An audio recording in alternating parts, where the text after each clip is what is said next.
What's good, agents? Welcome to the 16th episode of the Sideboard podcast. Today we have quite a few things to talk about. I feel like it's always something in terms of card games. Even before this episode, I feel like we were just kind of bringing up stuff that we either just found out or just realized were happening. But before we get into all that, how are you guys doing? Good, man. Back for another month. Love it. But yeah, excited to delve into some of these topics. It's gonna be cool because we're gonna reference some stuff from like last week and build upon, because like he was just saying, we found out some stuff like literally like right before we like recorded this. That's good. That's gonna be pretty interesting. So I'm feeling good too. It's good to be back. And it's one of those things where we got news every day. And some of it's good, and some of it's bad. Some I have no idea what side I'm on of it yet because I don't have enough information. But at least everybody's talking card games. Yeah.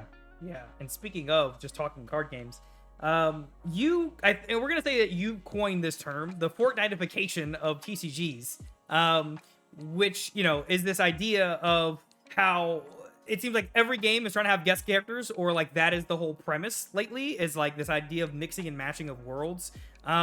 Do we have any initial like thoughts or feelings about that, or rather, I should say, Frawley, do you want to provide any additional like context around that before we jump into that? Oh, sure. So I definitely did not coin Fortnite-ification. Like, the Magic community has been feeling this for a little bit.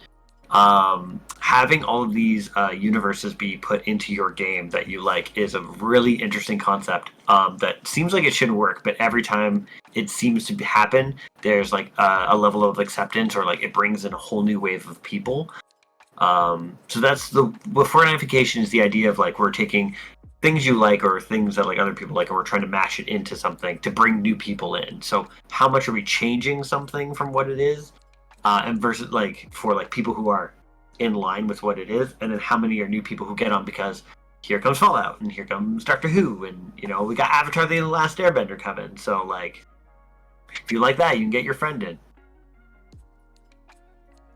yeah, I know for me, like with Magic specifically, I mean, I was 2 inches from diving off the deep end when the Assassin's Creed set got announced, and again right before we did Frawley provided us with this nice little list of all the sets that because I'm not a Magic player, but like looking at all the just sets and like how the scale of them, some are large, some are small, some are in like different scales, but nonetheless like all of these different collaborations essentially. And yeah, it does kind of feel like that as like somebody who has like played Fortnite in the past, and like every single month it always seems like, oh, we're gonna do this collaboration and we're gonna throw these people in there, and what it would do is like, I know for me personally, it's like I'm not a big video game Fortnite player, but I'll tell you, I'll hop on the game for a night or two just to get that one skin or like play that one event or whatever, because it resonates with me at some level, right? So I think in a card game sense, it's kind of the same thing, right? Like Frawley was saying, it's like if you see something like that, whether it be Magic and they bring in this, or there was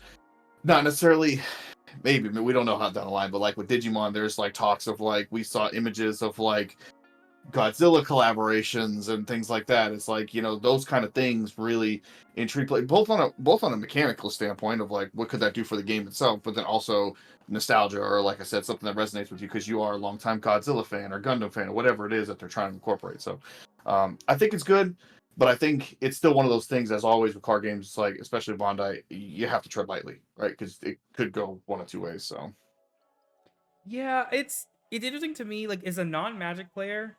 I can't really speak. I can understand how the community would feel one type of way about it, because like Magic itself originally, and correct me if I'm wrong, probably was like its own IP, right? It wasn't like based on anything. So when you start throwing in these things that are completely out of universe, that don't really have any ties to Wizards of the Coast, they're running Magic, right? That have no ties to Wizards, I think that could get kind of like odd compared to like Bondi, where it's like, yeah, it's all stuff that they already own or that they're heavily involved with, like licensing, and like there's already a relationship there, so you kind of expect it. But when like Frawley had mentioned Monty Python and Magic, I'm like, what does that have to do with anything related to Magic? Maybe I'm being very, very narrow-minded and like having that reaction, but to me, some of the crossovers feel more like, hey, we're just trying to cash in on a community, more so than like build something that's like long lasting within the game. But again, I'm speaking as someone who doesn't play Magic, because the Marvel crossover is an interesting idea. I being a Marvel stan, I think I could say that confidently. Made me really tempted, but then I remembered certain things about Magic itself that made me go, nah, I'm good on that. Um, but part of me wonders how many people this is actually bringing in and keeping, right? Because what happens if you come in and I'm just here for the Marvel stuff, and the Marvel stuff rotated out. So like, is I guess the assumption, the hope is you'll come in and play, and then you'll like want to be a part of playing the game and staying. But I wonder how many people actually get retained after those sets come in and eventually leave the game. So I think, man, like those are all good points, right? It's really hard to like have something that's a solid core, and we introduce other ideas, and like the way they do size and scale of set and like including is very strange. And you guys talk about Marvel, like this was their April Fool's secret lair. They dropped Deadpool trading cards. They did like 6 cards for Deadpool, 5 of which are reprints, one of which is like a brand new card. And you'll only be able to play this if you had ordered it for $29.99 USD for non-foil and $39.99 for USD for foil. So it's weird because you have stuff like this, like people want to get in. People love Deadpool. Marvel's super hot right now. Lord of the Rings was the best crossover for Magic that they've ever had. So how much retention do we have? Because that Universes Beyond doesn't affect standard play, except for Marvel's about to affect it. So like there goes that. You have so many other formats in Magic, especially Modern and Commander, which can go so much further back into their library of what you're allowed to play or play from. And Commander almost being like a legacy, like a Yu-Gi-Oh, where like you can pull all the way back from the past, but we've banned a bunch of cards selectively to make sure that, you know, stuff doesn't get out of hand or it's busted or broken. So if you're playing Lord of the Rings for standard, I think there is some loss of retention potentially, but because they've also extended how long standard has in rotation, cards are good for like, I think like 2 to 3 years. Is like the new thing. So like people can still play Lord of the Rings and will play Lord of the Rings for a while. But I think standard players are the most annoyed by the stuff where it's like, well, now I have to play the Marvel stuff because Spider-Man's out and Spider-Man's good, and I have to put like this stuff in my deck. So I think there's a little bit of that. But when you get into Lord of the Rings and you bought a Commander deck because you're playing with your 4 friends, and they may release 4 decks, so all of you get to play something new, and it's all in flavor and it feels cool. That's where I think you get a lot of people. I don't think you've made die-hard Magic people. Maybe a little bit here and there, but you've definitely got people to at least dip their toe in. And I want to say, like, from people, it's probably like what seems like a 50% like stick with it rate, which is still pretty good because there's so many people who get leached in from other card games. It's much easier to get a person into Magic right now if they play other card games. I guess one of the other questions I have for you guys is like, so if you know, if Dragon Ball Z wanted to do like a one-time off, you know, pair up with another anime or something, do you think that would affect how you felt about the game because it's like traditionally all Dragon Ball Z? Or do you think this is something where you're like, I don't mind a little bit of like coolness, especially if it's something I like or remember? Okay, I'll say this is what I'll say in comparison to Magic. Although, like Asia said earlier, Magic did start off as basically its own IP, right? And I think, and I'll interject because I was thinking about something as you're saying something. I personally think the reason why Lord of the Rings collaboration did so well, again, without being a Magic player, is because it's kind of stayed on theme, right? It's that Middle Earth type of, you know, like Marvel superheroes, Assassin's Creed, like all that stuff is just like so. Like it's cool to like have it included, but it's not within that similar genre that would resonate with current Magic players, right? But anyways, but with that being said, I think the difficulty with doing is something like that with a specific game like Dragon Ball Super, Digimon, or something like that is like it's an isolated IP, right? Like it's a specific, and it's one that exists outside of like the card game, right? The card game was based off of the, you know, the manga and the show and things like that. So to try to do a collaboration of anything that's even remotely similar, like Lord of the Rings with Magic, it would kind of be like, how would that? Because I personally think Dragon Ball's fairly meta, right? Like everything that we see with Daima and how they're including that with future sets of Dragon Ball Super, what they've done in Fusion World and things like that. I don't know if it would. I'm sure there's a way to do it seamless. I just don't think there is. Like thinking of it practically, I don't necessarily think there's a way that any. I'm just like thinking of all the animes that are like in that shonen type of genre, that theme, that you could just like pair up with it and it like not feel forced or not feel like sharp. I don't know how else to explain it. Like it just wouldn't feel like it would mesh. But that's just my opinion. So kind of like I agree with you for the most part, Dan. I think that like the options are very limited, and I think the question I would have would be why. Just because the other games that I would suggest would exist. So, for example, the ones that I would think they would do, because this has been done in the past, when you had Battle Stadium Dawn, which was a GameCube game where it was Dragon Ball, One Piece, and Naruto fighting game, and it was like a Smash Bros situation. If you're like referencing that, you could probably get away with it. I don't know why you would do that, because One Piece card game already exists, and I wouldn't be surprised if there's a Naruto one on the way, right? Or if Naruto hits Union. So I don't know. And I also feel like it could be like the gameplay mechanics of Dragon Ball are so specific to Dragon Ball that it might be awkward to like have Naruto characters as an example, or One Piece characters in the game following the rules of the game. But maybe not. I'm sure it's doable. And then the other thing you could do One Piece and Toriko, because there was an anime that was a special where they did a crossover between the three. You could maybe get away with One Punch Man. Like, there are specific things you could do, but you'd have to they'd have to be really specialized. You could do like a Shonen Jump set, basically, where the idea is like you're using the manga artwork from the past, where it's like to where it can kind of mesh a little better.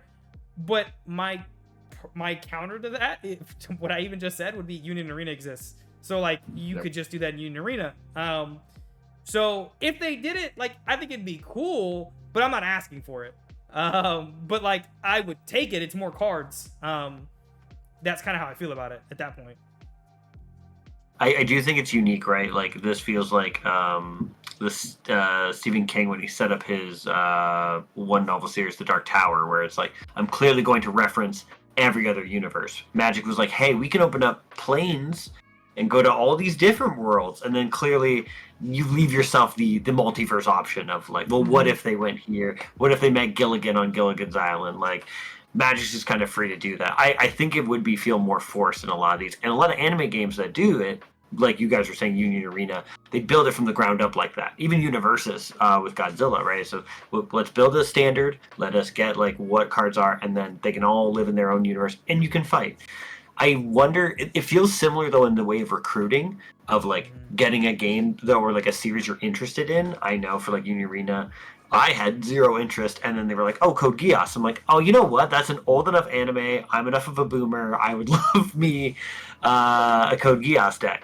So but clearly some games can catch you like that.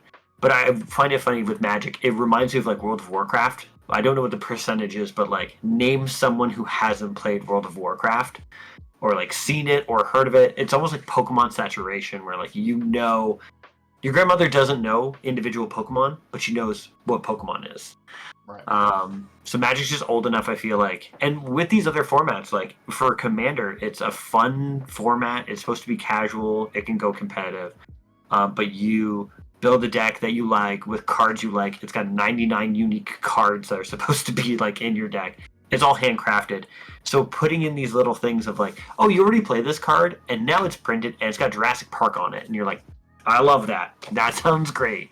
So like the functional reprints, that makes sense. And I think it only works because it's in this very special, unique format for card games where it's its own ecosystem. It doesn't have to interact with the outside, but the outside definitely influences you, and is like, oh, these new cards, Dragonstorm just dropped today. We did a pre-release of like 67 people. It was crazy.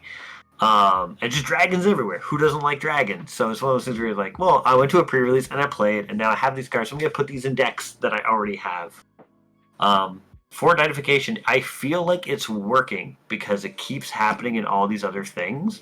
But I do feel like, I agree with you boys on, there are some spaces that feel like Digimon and Metabots have done a crossover. I don't know if I want Metabots cards in Digimon, necessarily. Oh, go ahead, Dan. I saw you just about. No, all I was gonna say was, I think I'm just gonna tack on to what you were saying earlier, because it's thinking it while Frawley was saying that is, I think the biggest thing when it comes to fluidity of crossover is game design, right? So like Age's point earlier is when you have a game, whether it's Digimon or Dragon Ball Master specifically, or One Piece, things like that, that have very specific mechanics, and the reason that they work so well is because they're so reminiscent of watching the show or reading the manga, and it has that type of feel. It would feel really awkward to like introduce something that doesn't fit within that that theme. But again, that's why I was gonna just say the whole Union Arena thing is like Union Arena, I feel like, has created this not specific game mechanic but game design that allows for all of these IPs to just fit into it. It's not generic and simple, it's still a complex and still skillful game, I feel like, but it allows for, well, we can do a little bit of everything because of the fact that the game is just kind of general, right? It doesn't have specific mechanics that are like, okay, this works really good for Dragon Ball, but it would not work for Digimon, right? Like, I think you could throw Digimon into Union Arena and it would work because of how they work with things, right? And quite frankly, like the way that they like we just got the One Punch set not just but a month ago, and that those decks play different than other Union Arena decks because of how like One Punch Man is set up, but it still fits within the game design of Union Arena as a whole. So that's all I was gonna say is I feel like that would be the thing, and I think that's why Magic can get away with it so well, because like Farley was saying, like you have like playing, and it just sets up this like multiverse potential, right? Whether they explore it or where they go with it doesn't matter, but the possibility is there. It's like the agent was saying, it's like being a Marvel stan myself. It's like when you create the possibility of a multiverse, you can explore that 2 years, 5 years down the road because you just open that door and now it's just there, right? What you do with it is whatever, but yeah. And I think tacking onto that too is like, or rather also just kind of eroding myself for folks like I don't want to poo-poo on anybody's fun. Like, to me, it's like, if that's you like having all those things in your game, that's cool. Like, I don't particularly care. For me, for Magic, it's not enough to get me into Magic. Like, it's just not as much as I really wanted to get into like the Ikora stuff, because it had Godzilla, which is now completely irrelevant, I guess, unless you're playing Commander. But it's like, I think it's interesting, but sometimes it just feels like it could be a dangerous space if you, as in the company running those things, are not like really crafting like who in our community is going to care about this. Like, who is this actually for? Is this for bottom dollar, like we wanted the licensing deal, or is this for, yeah, we know for like people will really enjoy X, Y, or Z? And looking at like the vast majority of these things in Magic, from an outsider's perspective, I'm like, I feel like though this was just an opportunity that somebody at Wizard took and said, let's just see what happens. Because like Assassin's Creed, I never would have thought that would be in Magic or Jurassic Park or some of these other ones. Dungeons and Dragons is a total duh. Lord of the Rings, yeah, that's obvious. But some of these, I'm just like, for who? Like, for who? For who? Like, I don't know. Interesting though, because apparently it's working. I was gonna say, so like to put a bow on this whole topic, like I think the easiest thing is, how is there a silver bullet? Is there a genre? Is there something you love where they can be like, hey, we're doing this? I mean, I know you're a big Spidey guy. I'm still surprised because Marvel, it was supposed to be a Marvel set, and I was like, cool, all of Marvel in one set, that makes sense. Now they're like, no, we're gonna do one this year, maybe one next year, but this year is just gonna be Spider-Man. And I'm like, oh, okay, cool. So you've directly targeted me. This is personal, and I understand. But I'm already in. So I wonder, like, with Final Fantasy dropping, that I expect to be a huge pull. I expect it to be as big a pull, honestly, as Lord of the Rings. Maybe not for, like, that generation, because Lord of the Rings has diehard fans, to the point where, like, I feel like I was dealing with people, like, much older, who had never touched a card game, who wanted to get Lord of the Rings just because it looked cool and it was interesting to them. So I don't know if Final Fantasy has, like, obviously it has a depth and it has multiple generations of fans. But I feel like the hype is there for it to be popular enough. I don't know if it's going to capture that Lord of the Rings. And I don't know how many of those people are going to play post-Final Fantasy. But it almost feels like when WoW is doing, like, play free to level 7 or, like, level 10 or something, where it's just like, let's just let everyone try it. if we let everyone try it, if we do a bunch of salads, people are gonna get in basically. Mhm. But yeah, like is there a silver bullet? Is there something that they're like, hey man, tomorrow we're doing Destiny, and you're like, well, I'm in. Like, For me, just being it would have been Assassin's Creed. Assassin's Creed.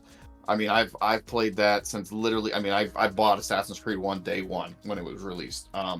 And if in comparison to what you were just saying about the Marvel set only being Spider-Man, the Assassin's Creed set covered damn near all of them. You know, in different way. I don't know what any of the cards mean. I don't know what any of the effects are. I just know that it was like all of them, right? The alt arts and the artworks on a lot of them were beautiful. Like, so like that's you guys, if you guys don't know, that's one of my like requirements for playing a card games. Artwork has to be there. So all of that was good. I think the biggest thing for me was two elements was it was very intimidating in terms of like, okay, if let's say I mass this Assassin's Creed set, I put a deck together, even if I net deck whatever, I still have to learn the game. I have to, you know, like I don't have to be an expert at it, but I have to refine myself enough and spend enough time at it to feel like I can play it. So there's that. But then number two is what if the Assassin's Creed deck is not good, right? So like if that's the only deck I'm going to play and it's not relevant, regardless, standard, modern, you know, commander, whatever, then what's the point of me playing? So, and I don't know that. It could be good, I don't know. But those two things were like, you know, regardless of how many other card games I'm playing, whatever, it's just another thing that I have to put time and effort into to be like, okay, well, like Farley said, is this gonna be enough to keep me around and just play other things? So for me, it's like, yes, the potential was there, but there were too many other negatives that just kind of like was like, okay, it's just not worth the initial investment for me. Similar story for me. Mine was the Godzilla set. It did get me to. I actually got into the game. I played the online client, and I like spent a bunch of money to get the Ikora cards. I tried it out, and I just did not like the game. Like I was just not.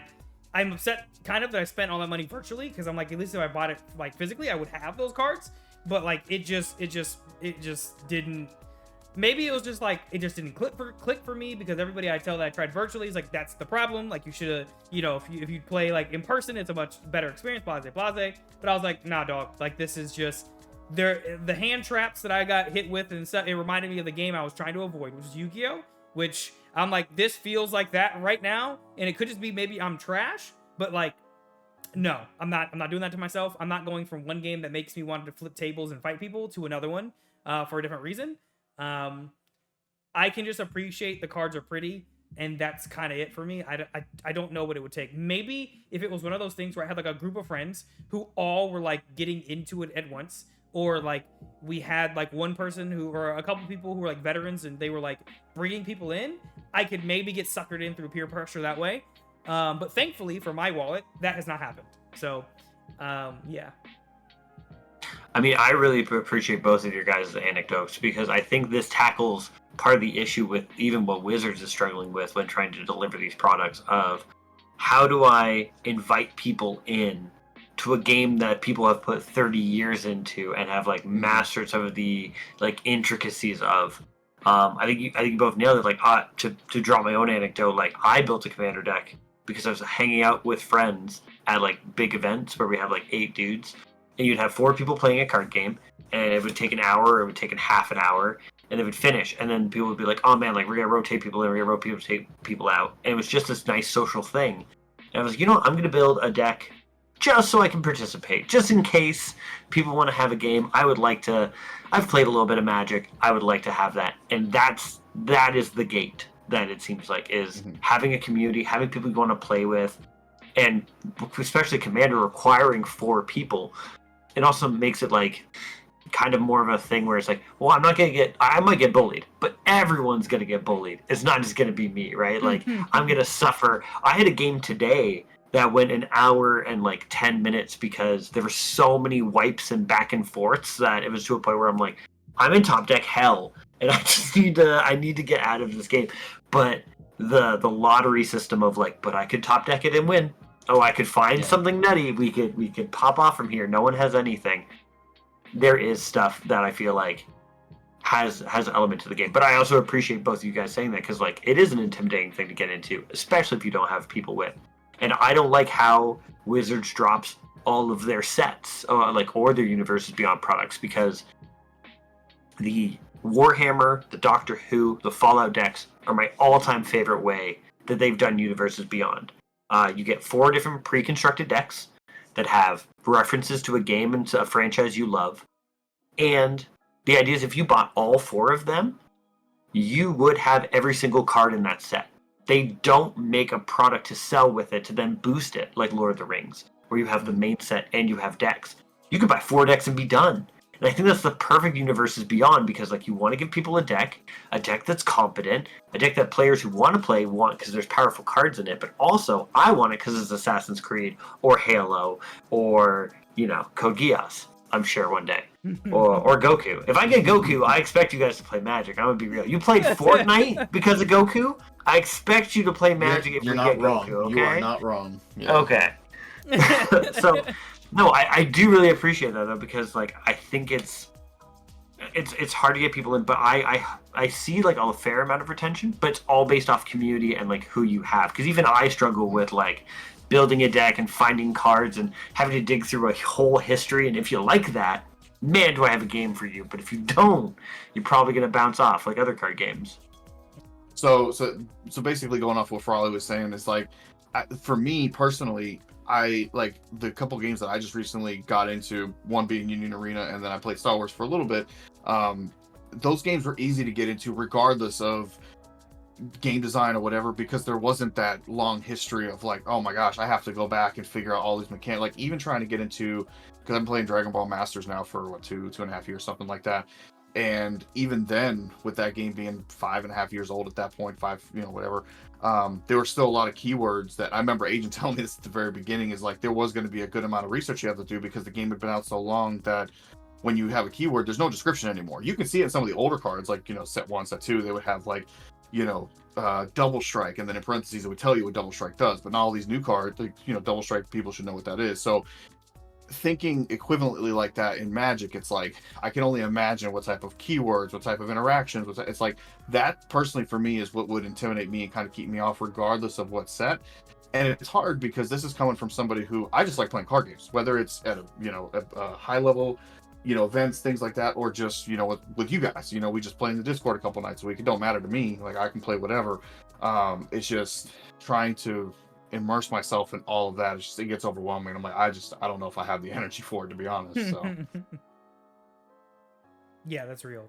I think that's probably one of the most daunting things about any old card game. But there's also the comfort of knowing if I get into this, it's been around for 30 years, who's to say it won't be around for another 30, right? So like, I think that's the chance you take. And I don't know, the more every time I talk to, like, especially you guys about Magic, specifically Frawley, because he's the one who plays Magic out of our group, but talking to you guys or people at work or in other places, like there's a part of me that really wants to try it, but then I get like choice paralysis. I don't really know what to do. Am I gonna do this? Like then I gotta find people to play with, like in person, ideally. Like I don't know. Someday. They always have things that make me side-eye and really consider, but we'll see if I ever pull the trigger. I doubt it, just because of all the other games I play. I mean, honestly, if any of us talking about this have made you interested about it, I highly recommend playing Magic on Tabletop Simulator. Any card game that you can get a free simulation of, try, because that gives you a no-cost in way of seeing if you like it, and you can stick with it or you cannot. You have that option, and you have nothing invested except for your time. But that would be so good for Commander players, in my opinion, just because of price of stuff. The ability to test out something, play it 6 times, and be like, turns out I hate this deck. Like, it will save you so much time and grief, and I'm sure that counts for every card game. I'm sure that counts for most hobbies, like if you could play for free. But yeah, like I think using your free resources, like if I did not have the people or the community that I had to slowly get me in and get me accustomed and give me some weird like trials and teach me, and now I feel like I got to give that back to people when they ask. Like it's hard, and doing it yourself is always the hardest aspect. Yeah. So This is just turned into a long rant of why you should try the oldest card game of all time. But at the same time, potentially you should. Well, to his point, I mean, longevity is, as we know, as resident Bondi players, is like longevity in a card game is like job security, right? Like, you know, as us as like we put these investments, whether a card is $1 or $100 or whatever, you want a game that has proven the test of time. And it's like a game that's been around for nearly, you know, 3 decades. It's like I'm pretty sure they're not going anywhere anytime soon. So, that's where it's tough. But yeah, I don't know. I mean, card game environment in general, I feel like is so fluid, and like we've already seen, like people float in and out of card games all the time. So yeah. I will say though about Digimon, if they did one where they actually added in those crossover mons they made, like for Metabots and for Monster Hunter and for Godzilla, I would be all over that shit. I ain't gonna lie to y'all. It doesn't even have to be like a whole archetype. It could just be like a random line that like can splash into anything. I would be all over that. Like I'm not even secretly, I'm very like openly praying that the Godzilla stuff, because they actually have lore behind like how that's gonna work out for like the Digimon. Like I'm praying that becomes like a promo set, a mini set, a deck. I don't care what it is. I don't care if it's trash. I will play it till the wheels fall off, like I am Examon. well, to your point. Oh, my bad. I was gonna say, to your point though, Digimon is in a unique spot where they can do stuff like that, right? Because they've proven that before. Because Digimon has these Digivolution lines, you don't need to have a whole set of something. You could just have something that has the right keyword or the right trait or whatever, and throw it in there. Oh, it's your level 4 now, right? But you have that crossover. So like, as opposed to a game like Dragon Ball or something like that, or even One Piece, that's like it's so specific within its own world that it's hard to like even just splash something in and be like, why is that there? With Digimon, it's like you could throw one of those, you know, elements in there and it not make sense and be like, cool, I can play this in there, and it doesn't like totally throw off like the aura of like what I'm trying to do, you know. So it feels like dipping your toes in. Like, oh, what if I just put it on the background? Like we were talking about, you know, other stuff in Dragon Ball, how it doesn't make sense. But it's like, okay, well, what if it's the exact same card, but Naruto and Goku are both holding like a blue beam? Like, cool, yeah. What if we put this guy in the background? It doesn't have to do anything, just an alt art. Like that is the steps, right? I mean, I agree with you. First off, where's my Zoids crossover with Digimon? Give it to me, Japan. I know you own both still. I would love that. And it's weird, right? Like, isn't it weird that's all it takes is like a little bit of reference? Like I love Godzilla. I looked at all 3 of those unique arts. For those of you who know, the next set coming up in April will have 3 exclusive arts, alt arts for 2 Digimon. I believe it's Medusamon and Galacticmon. And there is a Japanese exclusive art, there's a Chinese exclusive art, and there's a North American exclusive art. Now we've gotten exclusive arts in the past, being the Chinese New Year of the Rabbit Terriermon, if I remember correctly. We did eventually get that in English for the Terriermon structure deck event. So there is a precedent that's saying that we'll probably get this Godzilla card at some point. Please, I hope. But you never know, right? This could be something that like languishes for years, and then like, you know, they do it to spice it up the end of the year. We're like, hey, we're gonna finally put those in English. Do you still want them? Of course, I still want them.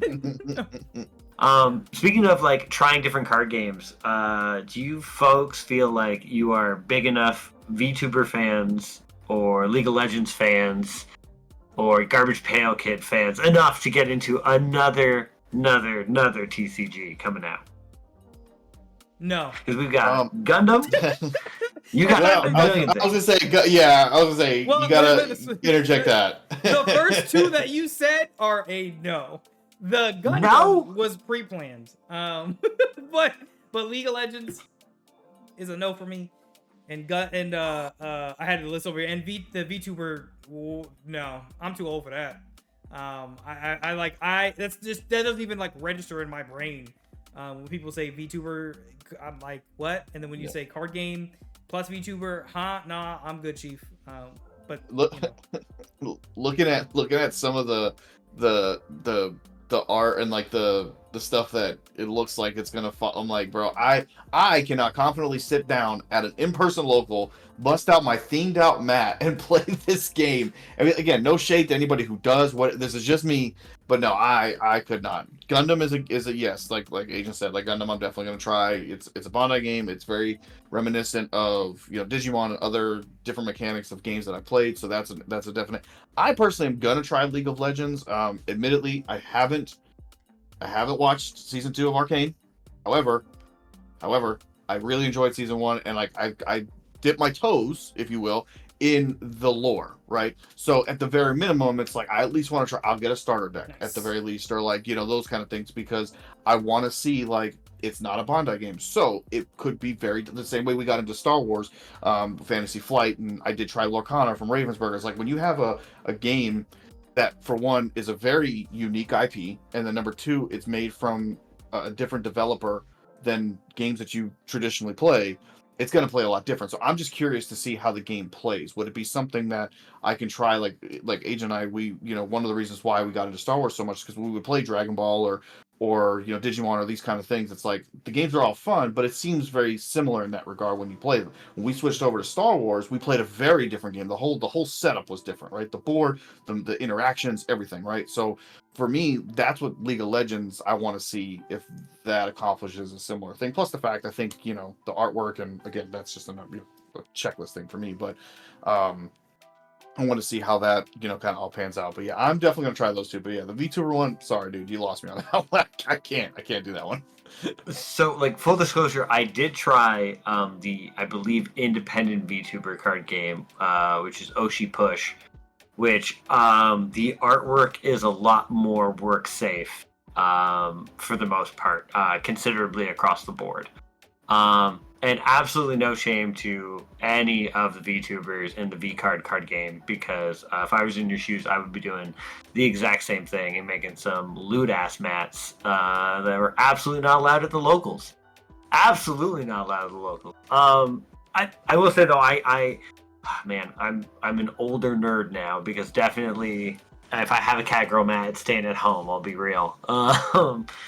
Because, like, I don't know, and that's just about me, or like trying to be professional or whatever, but like I do think it's funny. Like, we have Gundam, we have League of Legends, we have multiple VTuber card games, and we don't know who's next on the docket to throw their hat into making a card game. We could have, and like you said, man, I think Agent said at the beginning with Naruto, that was a great call. Like, these card games from the 90s that like have absolutely died. Dragon Ball's had 4. Why can't Naruto or Boruto come back for one at this point? Or a set in Universes, or a set in Union Arena. Like, you have all of these options and avenues, so it's really strange. But I feel like we talk about this month after month. There's so many card games. We only have so many people. Who's gonna keep playing these card games? But they just keep coming out of the woodwork. I don't know if you guys know, because I just found out while doing my research, I didn't even know the League of Legends card game is being handled by the Universes creators. So I've only heard of Universes. I didn't know they had a Critical Role game. I didn't know they had a solo leveling game. So clearly they have games under the roster, but I've only heard of one. So I'm also like, the only other benefit I think League of Legends has going in is this is not their first card game. It's their first physical card game, but it's not their first card game. We still have Legends of Runeterra, I'm pretty sure. So hopefully they've learned some stuff from that and they have an idea of where they want to go for it. But I will say, like, I think League of Legends is a strong enough IP where it's like, it's got a fighting game coming out, and I'm still kind of looking forward to that fighting game. So IP strength seems to be like one of those things recently that is carrying people enough to get their own card game. Yeah. Universes is such a weird one to me, because like the solo leveling thing, like, it's just a deck within the Universes system. Same thing they did with Godzilla.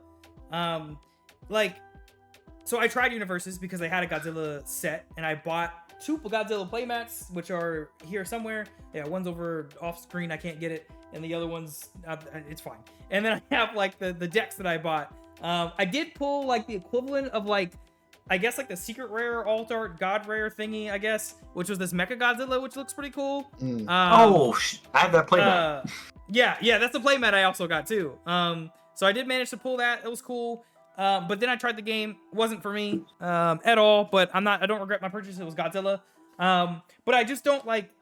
It feels like a very disjointed UI Schwartz and Union Arena. Like I don't know, and it also feels very low key in terms like compared to those other games. Like I feel like I never hear anything about Universe's events, which I know they exist. I like they. It feels super niche, which I wonder for these other games, like for the League of Legends one, will that happen? Because is it going to be like its own set? Is it going to be like its own game? Like how technically One Piece, or not One Piece, My Hero is its own game within the Universe's system, but it's all within universes. Like I'm curious to see how that's going to function for League of Legends, especially an IP that's that big.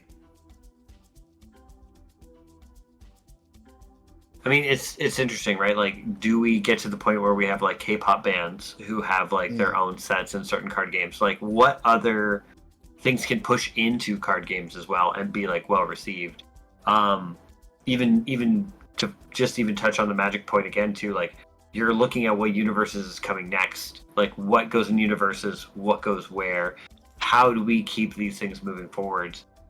Are we at a point of like complete saturation? I thought when Lorcana came out, we were at a point where we had enough card games. But since then, you've got all of these ones lined up. It seems like the market's not slowing down. I worry about like MSRP on everything and taxes and other things going up on every. Like, feel like it's going to be a huge, probably stop to a lot of people collecting and a lot of people playing card games. Like, I feel like we're, as much as we're eating so good right now in a lot of areas, like I do pray that this is not like the start of the next recession for card games where we go back to the diehards are still playing and like, I mean, I guess we'd have product more for everybody.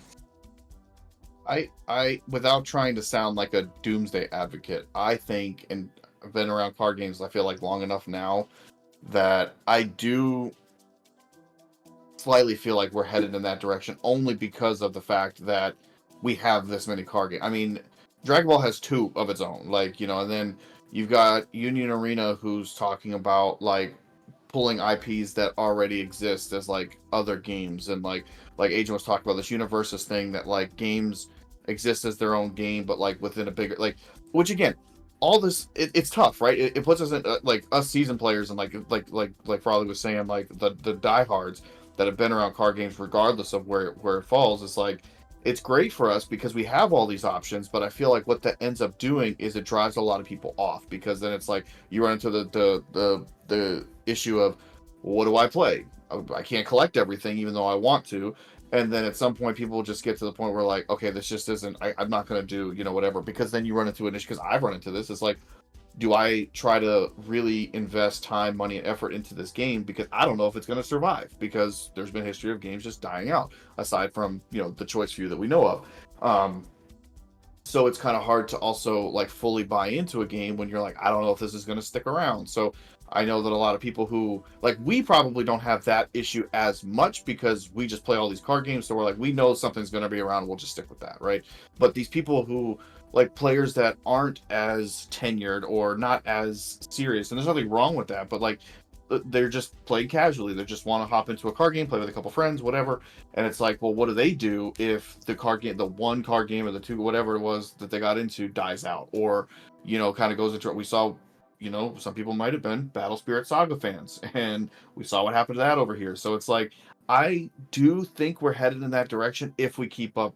I say we, but like if all of these developers keep up all of these different type of new games coming out, I feel like it's honestly coming from the, I don't know, I know there's a term for it, but it's like you're riding the hype, right? Like anime is in the best spot I feel like that it's been in for, like me, I'm not an anime person and I'm interested in anime at this point, like in everything. So it's like, so you're riding the hype of that with stuff like Union Arena, all of these different IPs that are coming out. Ravensburger, who made Lorcana just a couple of years ago, the reason they did it because they're like, oh, Disney's a huge IP, let's just make a card game for it. So like you're seeing all, and the more and more card games that come out, regardless of the success that they have, it's just going to incentivize other developers and other IPs to be like, oh, let's just hop on the wave and do that too, because we're seeing I wouldn't say necessarily retention. What's the word? The player induction, I guess, of these card games. So they're like, oh, well, if they can do it, I can do it too with my IP. So it's like it becomes this really weird ecosystem of like it could be good because you have all the choices, but then that's also the reason why it's bad.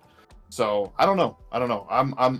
I'm reluctantly optimistic as somebody who plays a lot of card games, but also cautious because I know where this can lead to. So Truthfully, I'm trying to figure out how much I want to step into this territory. Truthfully, I think this year is going to be very difficult for any hobby, any source of entertainment, or it's not going to be a good time. Unless something changes within the next couple weeks, it's not going to be a good time for us who like to be entertained. Especially for card games. Because where do you guys think some of this stuff is being printed? Just saying. So, good luck for my people here in the States. I think our card game enjoyment is going to be severely hurt. I mean, I wouldn't be surprised if some of these games that are coming out will be delayed. Or they won't for an extended period of time. Or they'll be mad expensive. So I think that right now, like, truthfully, I think having all these options for card games is cool. I think it's now a conversation about like what defines success for these games, because I feel like now compared to when we were kids, so like looking back at the 90s, right, where like I think like the old Dragon Ball games, some of the other things just constantly are on a death spiral. There was no online community, right? So like you couldn't play your games virtually, like you couldn't build a brand virtually to where like I don't need to be in stores. Ideally, you want to be, but like I can have enough of a community through this online space that it's okay. Like I think the VTuber thing will probably naturally have an online community that's much more prevalent, because if you're taking content creators who exist in a virtual space anyway, it's not a difficult leap to be like, oh, we can do tournaments virtually, like, because that's just what you would expect out of this brand. And the same with Digimon, it was weird that it took them so long to make a simulator. Because it's Digimon, right? You would think that like that would be the first game that would have some kind of digital component, right? So like, I not to be doom and gloom, and to your point, Dan, I think that like there's enough games for everybody to eat. I think the question is going to be what defines success for the companies that are running some of these games, right? And like, which of these games are truly games of their own, like League of Legends? Will it be like a big thing, or just a couple things coming out within universes? I don't know. And you probably, you had mentioned, you know, like what about like people like, oh, we should make a this is a terrible example, like a Grey's Anatomy card game, because the show's so old, but like we could make it into a card game. But like I think it's one of those things of like, yeah, I wouldn't be surprised if that starts happening, but ideas of those nature, I think will just die. All right. Like I think they'll have their time in the sun and they'll die out. And that is what it is. If people had time to enjoy it, cool.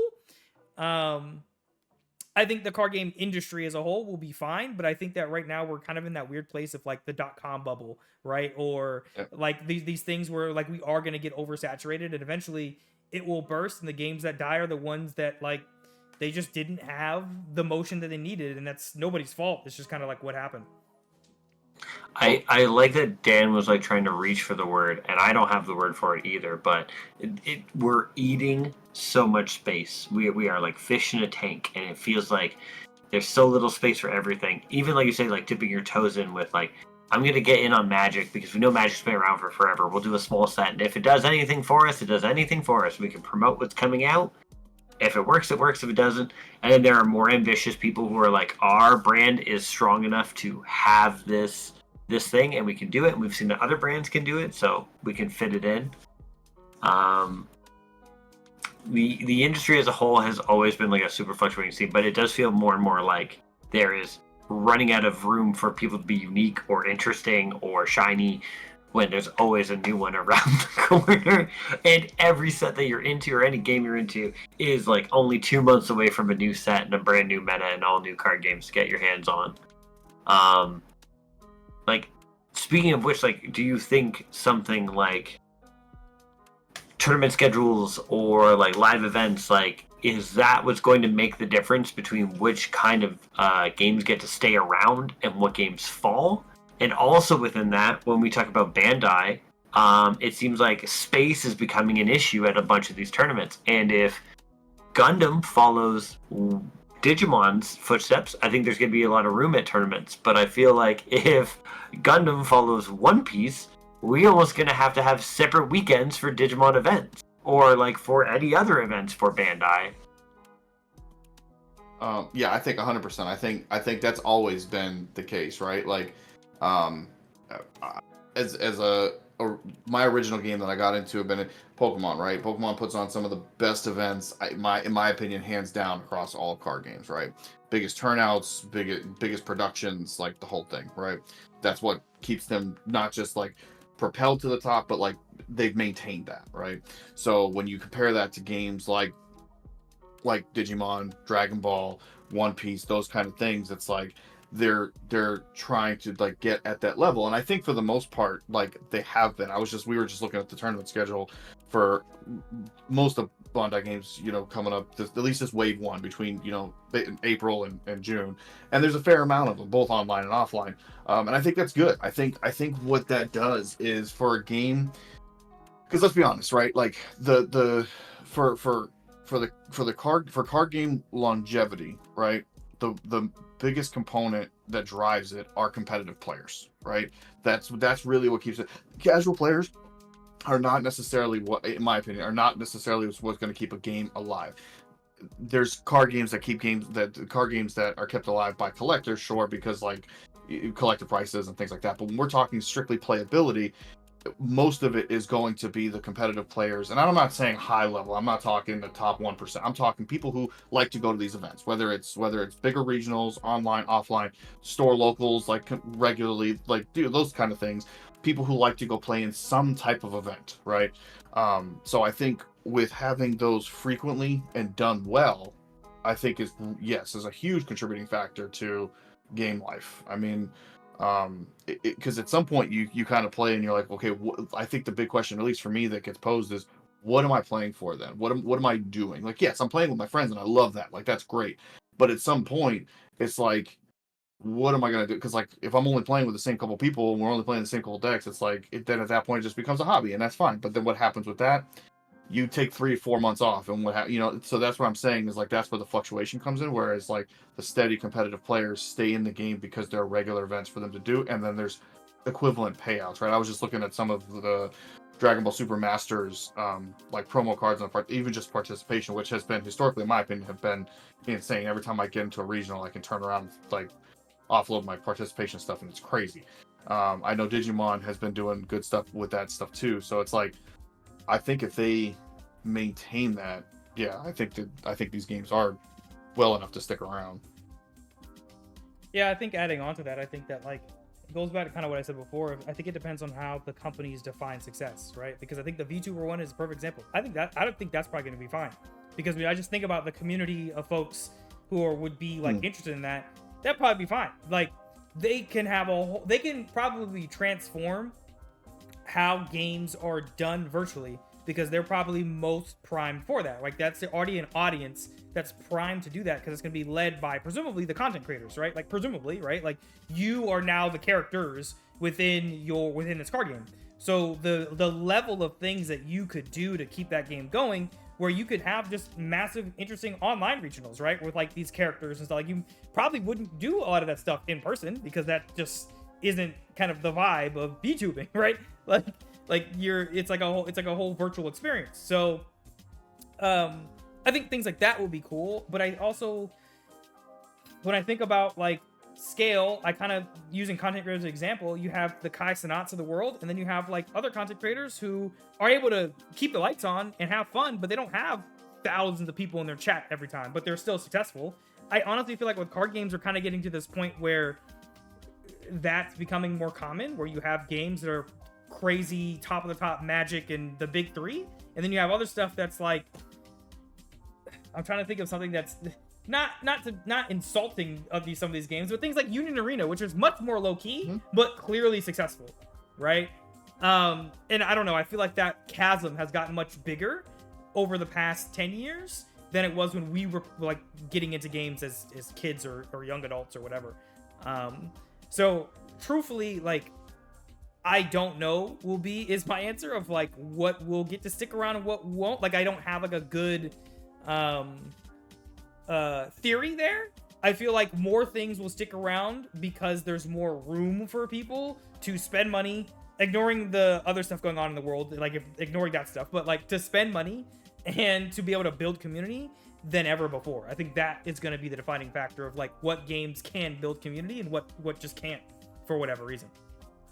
I mean, we'd be remiss to not mention Pokemon this entire time, which like has probably one of the most attended Worlds event slash national events like of all time. To the point where they had to change their point system, I believe, this year or last year, where you can't just earn points to go to regionals now because too many people want to go and too many people will qualify by going to these events.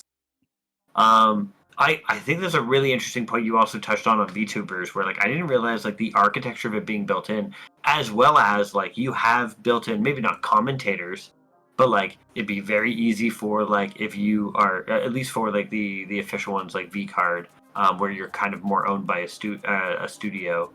Because like the Hololive one is like a company owns it, right? So like you have the girls on retainer, but it's like, hey, like you guys are gonna commentate, like have your own live stream during nationals.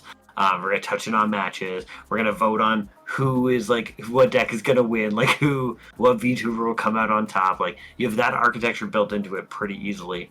Whereas like I feel like though we've had a lot of commentary and mock battles and content for the internet, I feel like Bandai still struggles to deliver quality streams of like their nationals and stuff like that, especially compared to other games. It's a weird one to kind of be like lacking on, especially where it's like it seems like these games have been around for a while and you should have like at least an established plan for what's going on. I personally didn't watch Worlds for Dragon Ball, but I my coworker who is hyper into the game decided to tell me in fairly great detail what was happening with that one. So man, I do hope that like live events are what keeps people going, because that's what gets multiple people there to go to it. Like I have 2 regionals coming up in the summer. I'm very excited to go back and actually play card games in person again. But with travel and cost of my deck and everything else, like that's starting to add up. But I will say, like, live events seem to be what is the lifeblood, like actual community. I love online communities, but I feel like it is far easier to be distracted by like all tabbing into something else all the time. Like you just have the option of everything at your fingertips, so I find it harder to focus on just one thing. Oh yeah, 100%. And I think for me, like I know that that's the case. Like yeah, it's very easy for me. Like obviously you guys can see I'm literally in my room. It's like I can dress down and hop on, play a handful of games, and it's great. But then it's like it is a different interaction that you get when you go to these in-person events. And like even just going to like my standard locals that runs them on Sundays for a couple hours, it's 3 rounds, whatever.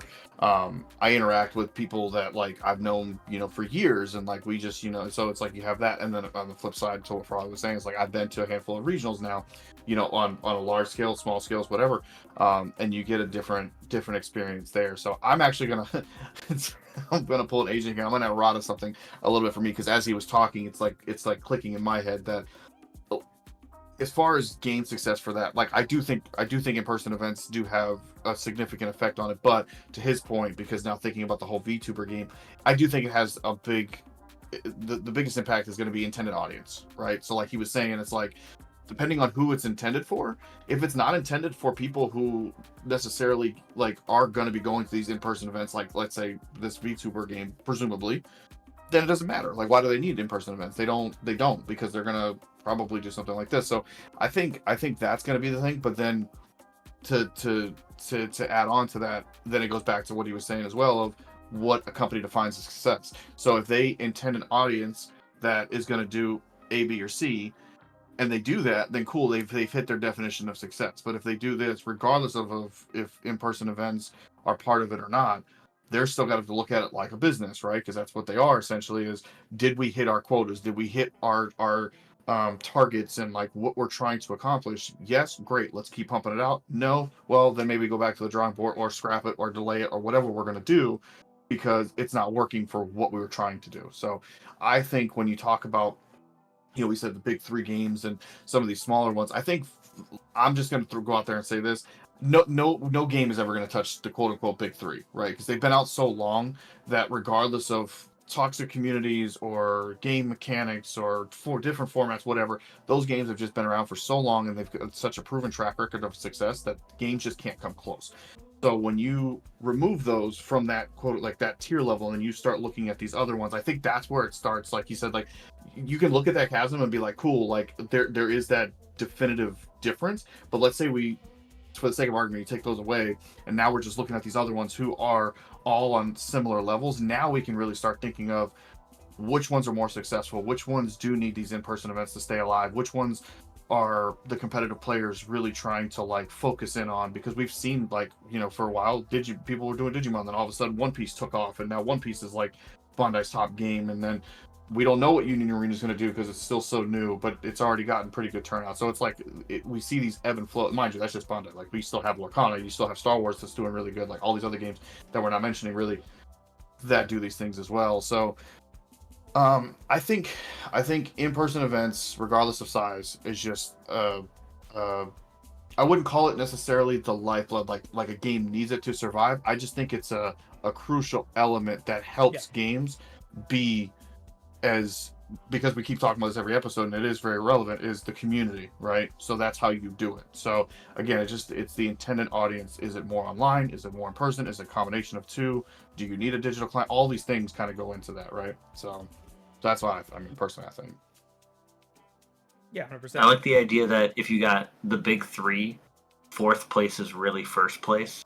That's actually really, I never considered it that way. But truly, if those three slots are never going to move and never going to change, fourth is first. Essentially, you're the best new game. To agents comparison, like if you're talking like, let's say in like comparison to like streamers of the world, right? You have the Kai Cenats and the iShow Speeds and like things like that, right? At this point, right, we don't know what's going to happen in the future, but let's say like right now in time, nobody's topping those types of top streamers, right, with the numbers that they're pulling and everything like that. So then let's not compare to them, because you can't, right? When you look at the bottom one, like I said the bottom ones, but the one like the tier below that, right, the next level down, then it's like, okay, now where are we going with the games that are kind of coming in and out? And yeah, probably to your point, I think that's where it comes in of like, does it matter if your game is quote unquote number one in that level? I don't think so. I think, again, to Asia's point, is it successful, by whatever definition that is, because that's what's going to keep the game around for players like us to continue playing it. And I think that's ultimately what matters. But yeah, and I think some games are just more primed for success because they're better IP. Like Gundam, to me, I think is going to be surpass Digimon quickly and hit One Piece numbers, because I don't think, especially here, we understand how popular Gundam actually is. It's like I think I think it's going to do very well because of what it is. And I think the only time I would say that I feel like we were truly oversaturated is when we hit all of the big things that it makes sense to have a card game, right? Like at this point, the only two that in my mind are missing is their own thing is like Marvel and DC, and maybe Power Rangers. Yeah, exactly. Yeah, and maybe Power Rangers, bro. Like, and truly, like Power Rangers could be its own thing. Now, how you run that is a whole other thing, because I don't know if you do it as like a Super Sentai and it's like focused on the Japanese side. Like I don't know how you do that. Kamen Riders had a game before, I believe. I think so. It's in Union Arena. So like it's one of those things where I think if you keep hitting these big IPs, cool. I think it's the games that are like trying to be original. That's where it's going to struggle the most, I think, because like we saw Battle Spirit Saga over here, ain't nobody know what that was, and Bandai I don't think did a good job of marketing it truly. I don't think trying to tell people we have $1 million in prizing was the right way to build a community that's not trying to be like crazy competitive and take shit too serious, to be honest. But like nobody knew what that was. And so I think like people trying to do like original IP, that's probably going to be the most difficult to keep around and like be able to afford to run as a company, because I think that gets into some much more complicated territory personally. But something that I kind of wanted to mention or kind of circle back to when we talk about like tournament production and like just the amount of work that goes into these events, is I really need Bandai to focus on their production value in terms of like judging and how things are shot and edited. Like, I don't know if you guys have ever watched any of those tutorials for like Gundam or Union Arena. I don't know who mixes the sound on that, but the audio for the music is always so goddamn loud. I can't really hear like the instructions. And I feel like Bandai just needs to take some more time to really train people and hire the right people. I feel like it's a small, scrappy team that makes these decisions just because of the mistakes that happen. Specifically, looking at what happened with Worlds. This was it this past weekend, I think, or the weekend before at this point. Yeah. And I don't even know really where to start with that one, other than, oh boy, get some different judges. I don't know. I don't really know. I don't know if that's blaming the player at this point or like the judges or both. I don't really understand how that happens. As a, I would say a victim, but like as somebody who's been subjected to very questionable Dragon Ball judges in the past, I can speak from my own experience that I understand. I don't want to hide behind the whole we're all human like excuse. However, we are. So like I'm never gonna fault someone for like not being perfect. However, to that point, if you're gonna take on a position that does have significant ramifications for certain players in those type of situations, you either need to be vetted properly somehow, like you said, they need to go through a different like selection process, or there needs to be some type of like real recourse on the back end, right? So like everything can't be caught necessarily in real time. In this case, definitely could have, but let's say for the sake of argument, everything proceeded how it was. What happens afterwards, right? What, like, make an example out of it, or do something to the effect, or like some type of retroactive or something, so that way it's like, as a parent, you set an example for like, don't do this again, kind of thing, right? So none of that happens. I can tell you from experience, I have seen that in a game like Pokemon. I've been to events where, not me personally, I've been blessed that, I've never really had a major issue, but I have been witness to, a couple of different questionable calls and things like that, and they shut that stuff down extremely quick. Like in my experience, it nearly doesn't exist, right? And if bad calls come up, like there's a proper like process to dispute it and go through all like that. Dragon Ball is just kind of like, at least Dragon Ball, I don't know about other like these other games, but like Dragon Ball specifically is just kind of like, oh, the judge said it, well, I guess that's what we're doing. That's it. Like that's the end of the process. So it's really tough when you as a player have put all this into it, and specifically with Worlds, we're referencing the top four and then final match, of course, and basically somebody literally losing Worlds to a terrible judge call.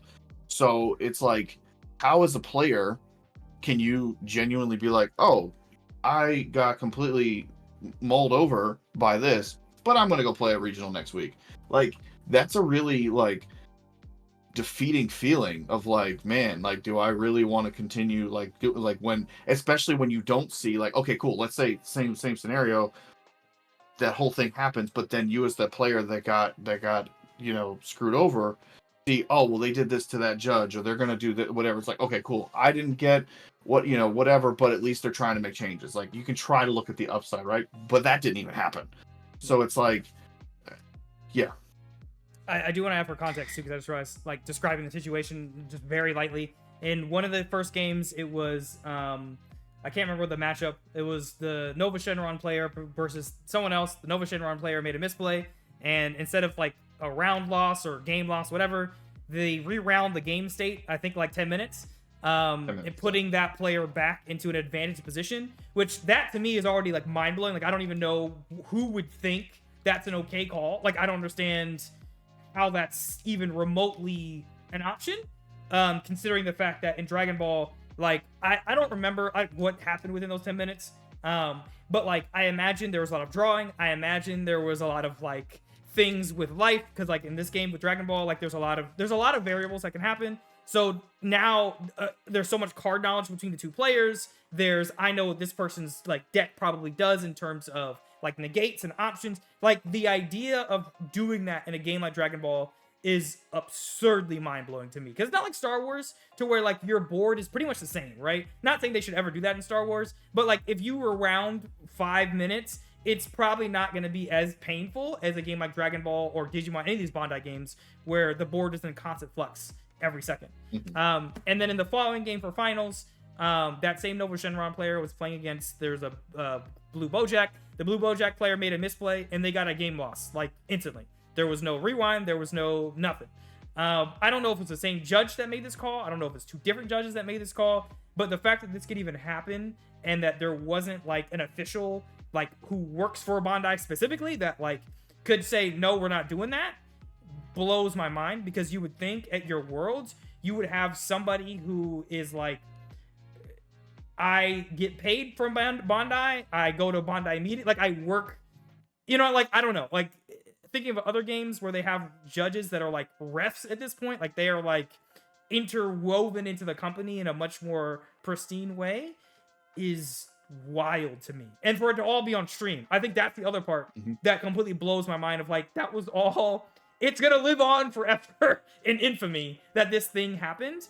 Unlike the terrible shit that happened to Dan at our other event where like it wasn't, well, I guess it was streamed, but just not officially streamed, right?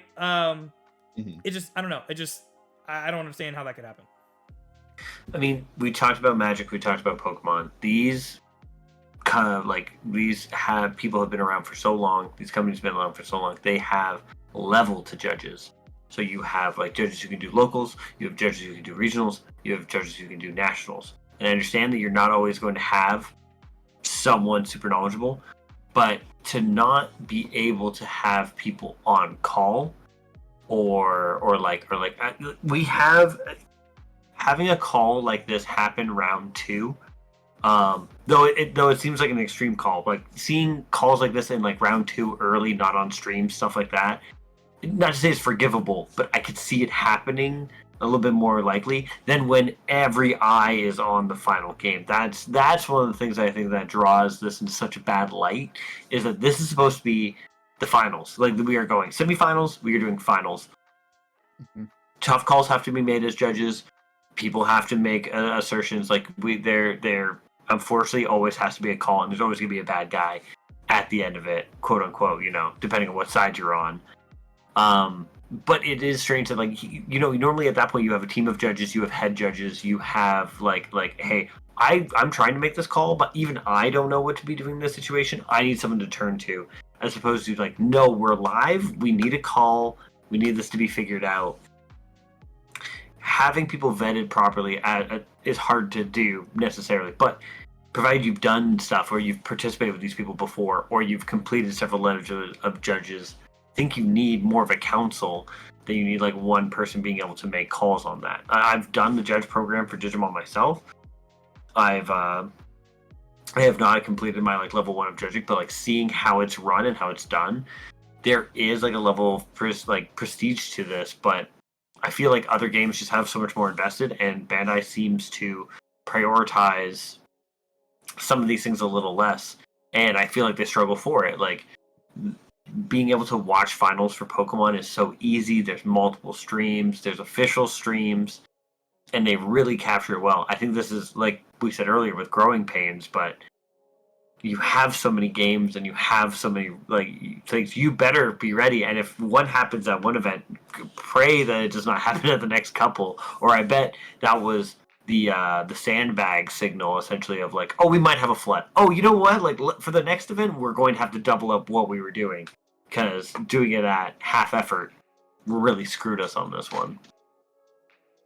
I think ultimately it boils down, for me anyways, it boils down to, I don't know what people, maybe it's a company, I don't know. I don't know. I don't want to try to assume, but why not, if there is a working formula out there and it's proven, right? Why don't we just follow the same blueprint? I understand about you wanting your game to be original. That's fine, right? But we're not talking about your game. We're not talking about the mechanics. We're not talking about the artwork. None of those things. None of the things that are unique to your card game. We're talking about structure of your events, right? That doesn't need to be unique. That can just be, let's find out what works, right? It's no different than in the world of business, right? Like, I'm going to follow a bit, like, my product can be different than company B, but my business model could be similar in the terms of how I, push out my product, how my delivery systems, all those kind of things. It's no different when you're talking about events, right? And I think one thing specifically, not just Bondi, but Dragon Ball card game suffers from specifically is there hasn't been any uniformity.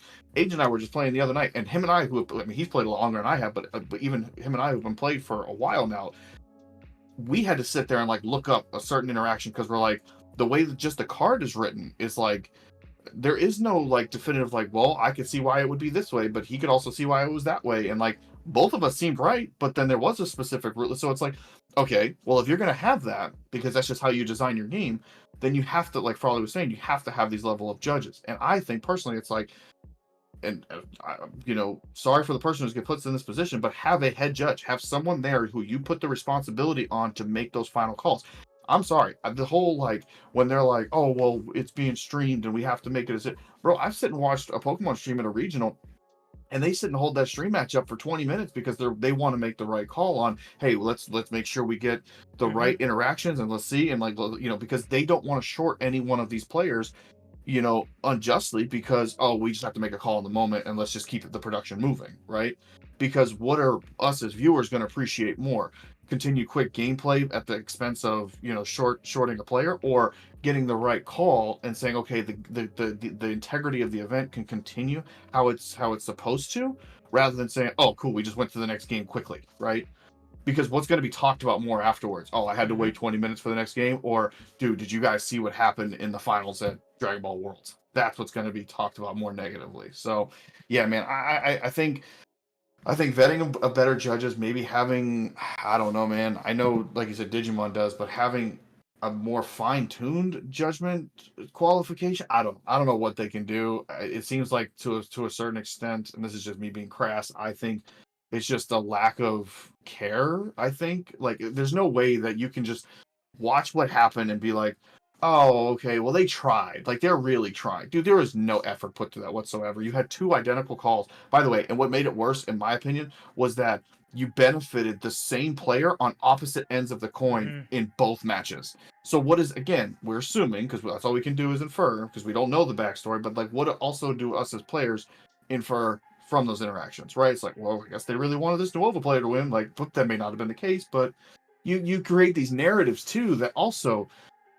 like take away from, like I said, the integrity of these events. So it just makes it very difficult to like stay invested of like, okay, I want to watch this. I hate to say it, but like this shoddy production of terrible judging of like, it's like, yeah, man, when you have examples of like things that are really well done. So yeah.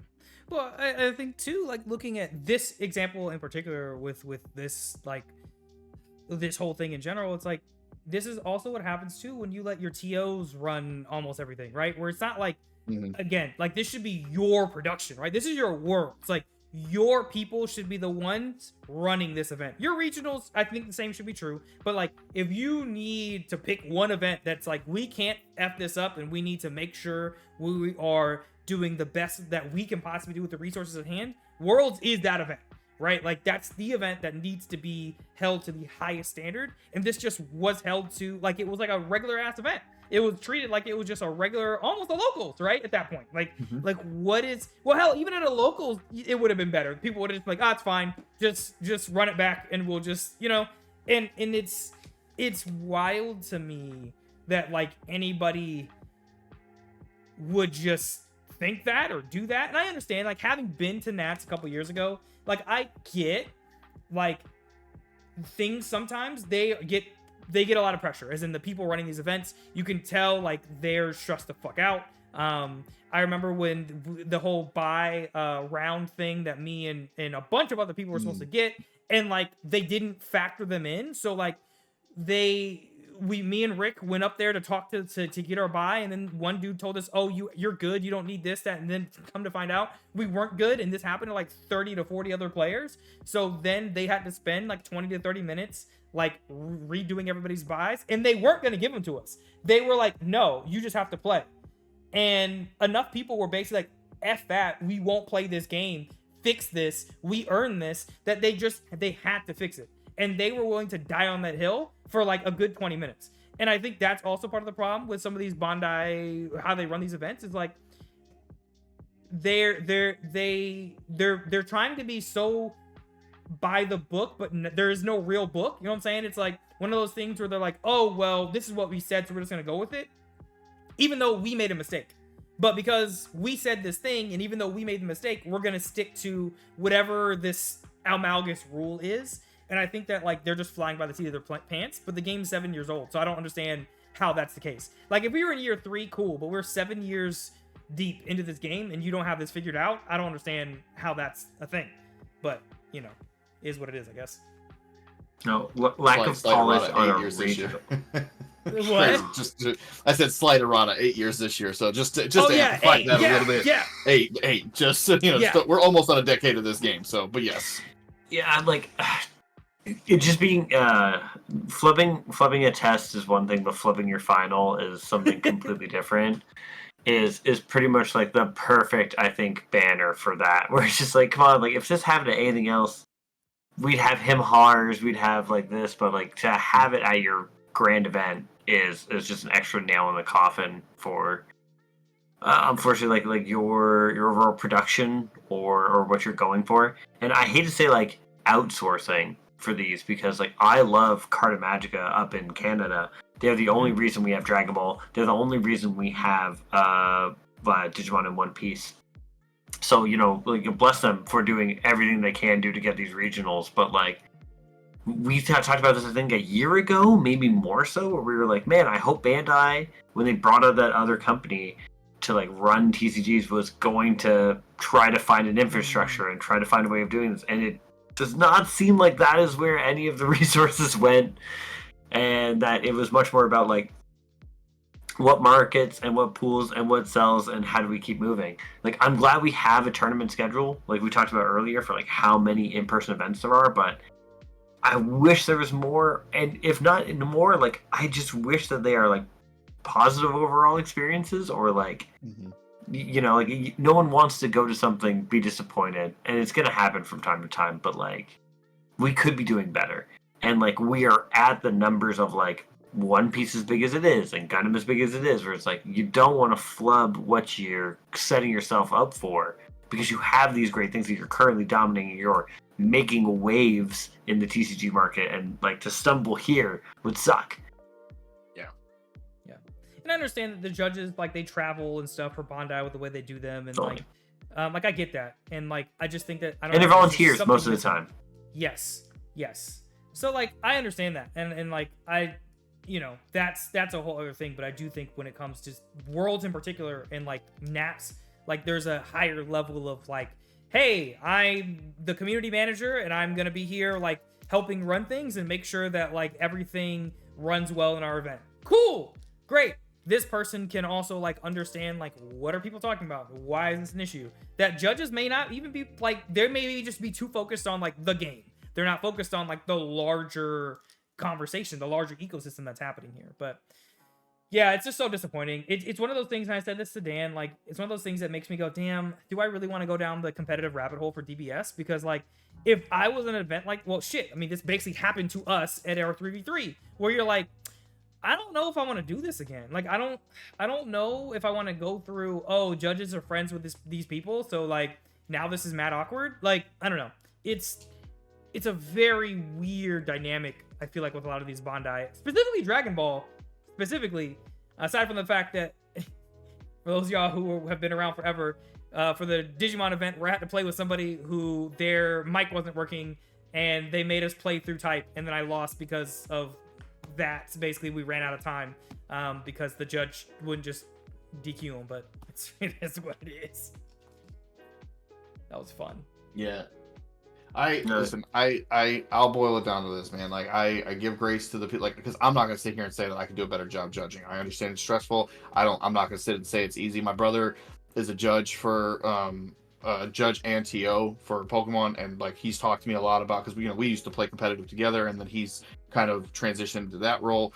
So like I understand even from an inside perspective how stressful and like tough it can be, because you are basically at the whim of human error, right? Like we're, even us as players, like we make error. Like I understand all of that, but like to Agent's point, if you're going to be on a stage that large, then maybe designate a company liaison for like someone to go and represent at these events and be like, hey, I know you guys are here to do all the judging, different levels, tiers, whatever, TOs, all that, but I'm also here as a direct like representative of Bondi, of this card game, so that way if there's any like upper level issues, whatever, and you guys don't feel cut, like what, we can just still funnel them this way, and then whether I handle it or I take it back upstairs, whatever the case may be, you at least have this like level of escalation, right?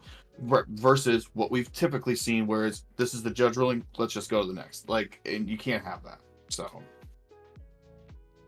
I don't want to end on such a downer, but no, I'll say that from a positive perspective of like I feel things that. to improve on, right? Like constructive Totally. criticism, if you will. You know what I mean? Oh, But yes, no, you're right. No, man, you said it earlier, right? Like human error is gonna happen. We have these things, and like if this is what it takes for Bandai to learn, that sucks. But especially for those players who put in the time. But like, hopefully that we have these examples to point at before to be like, do we want to repeat of something like this? Yeah. It's like disaster relief. You know, we are learning from what happened the first time and trying to make preparations for the next one. Hopefully, is what I want to believe. Yep. Just be optimistic. Yeah. You know, I think ultimately, like, it is what it is. The game will be fine. The community is going to be upset about it, but we've had worse, or maybe worse is, no, we've had a lot of things happen in the Dragon Ball Masters community, and it seems like every major event, there's some sussery happening. So this is just par for the course. It sucks, but it's par for the course. Hopefully they get better over time. But that's it for this week, this month. I don't have any other things that I want to cover. Weekly, yeah, no, we're not moving to weekly. Sorry, guys. Did he leak or what was that? An idea that I had, I was just hadn't talked to you guys about it yet. But yeah, that's it for this month, I think, unless you guys have anything else you want to cover to round us out. No, as per usual, thank you for joining us. If you've listened all the way to the end, I'm very impressed that you can listen to three men ramble for as long as this. That's truly a talent. No, I appreciate everyone always coming out. Support your local LGS, keep playing games, and don't let it get you down, because we got plenty more coming up. Yeah, and I'll add on a cheesy tagline of like we were just talking about. You got a problem with these things, bro? Be the change. Be the when if you're out there, like Frolly was saying. If you, no, I know it sounds cheesy, but I'm telling you, dude. If you feel like there's issues with like these events or whatever, don't be the ones that continue to feed. And this is more of like just a community type of PSA. Don't feed into that negativity, because all it's going to do is just breed more negativity into the community. And if all you want to do is just like continue to try to play the game, whatever, you have to be that hard stop. So as much as we've talked about tonight about these like quote unquote Debbie Downer things or whatever, it's honestly from a perspective of like what can we do to improve, because we ultimately just want to like see an uptick in these games. So yeah, just like Frawley said, go out to your LG, your locals, and just try to be the change you want to see. If I can give you guys anything. All right, man. That was a very dad energy of you. And hey, listen, listen, we appreciate it. But yeah, that's it for this month, guys. We'll see you in the next episode. Have a great rest of the night, morning, day, evening, whenever you're watching the video, and